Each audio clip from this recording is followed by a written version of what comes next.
yaliyofanyika tukubali, yalifanyika ni makosa, tuilinde nchi yetu kwa kutenda haki, na haki ndio tunda la amani. Asante sana.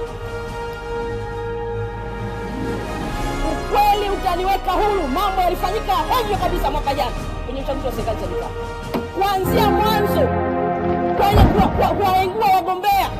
Haiwezekani tena, mnaondoa mambo ambayo hayapo kisheria wala kikanuni. Mheshimiwa Waziri, wewe ni mwanasheria, eti mnasema fomu moja sehemu aliyojaza anajua kusoma Kiswahili, kwamba eti alipiga tiki sehemu ya pili kwamba anajua na Kiingereza, kwa alikosea kujaza fomu. Hilo jambo linamuondoa mgombea. Naomba niwaambie, amani tunayoimba, amani ni tunda la haki. Tusipoiona haki, amani tutaimba itaji kutumia mtutu wa bunduki. Mheshimiwa Rais ameanza vizuri, ametenda vizuri. Yaliyotokea kwenye uchaguzi wa serikali za mtaa, bado maumivu ya Watanzania ni makubwa. Imani imepotea juu ya kulinda haki yao kwenye kura zao watakazopiga.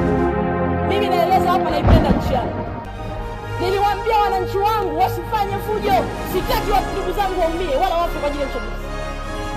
Mheshimiwa Mwenyekiti, kama kuna ajabu ilitokea, hata wale wachache waliotangazwa siku wanakwenda kuapishwa kwa hakimu, wanakutana na aliyeshindwa, anasema nimeagizwa na chama changu nije niape.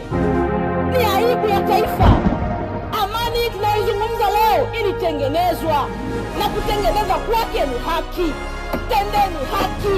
Mheshimiwa Rais amefanya mambo yake mazuri, wasubiri wananchi waamue, na haki za watu zilindwe, maamuzi yao yaheshimiwe.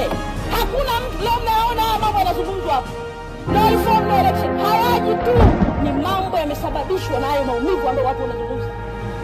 Kuna majibu yatolewe. Hakuna mtu ambaye anaweza kuvunja amani ya nchi. Tukivunja tunaenda wapi? Taifa ni la kwetu sote. Yaliyojitokeza kwenye uchaguzi wa serikali za mitaa, tusione aibu kwamba tulikosea, tujisahihishe, turudishe amani ya taifa letu, turudishe haki ya mpiga kura, turudishe heshima ya mpiga kura. Viongozi wote wanatokana na maamuzi ya wananchi. Tukikosea leo, tunatengeneza taifa la namna gani? Tutasema sawa, tumerudi. Na mimi Mheshimiwa Mwenyekiti, ni kweli tunasema mambo yamefanyika, hata jimboni kwangu yamefanyika. Nataka nirudi kwa haki.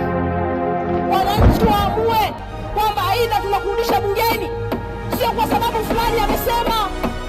Hao wananchi watakuwa na mbunge waliyemchagua, diwani waliyemchagua, wanaweza kumkosoa kwa makosa anayofanya.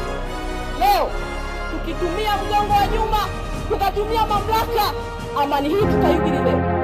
Tunayohubiri leo, hatutatumia mtutu wa bunduki kuirudisha, tutairudisha kwa kutenda haki, na haki ndiyo tunda la. Ndio ushauri wangu kwenye leo hili, bila hofu.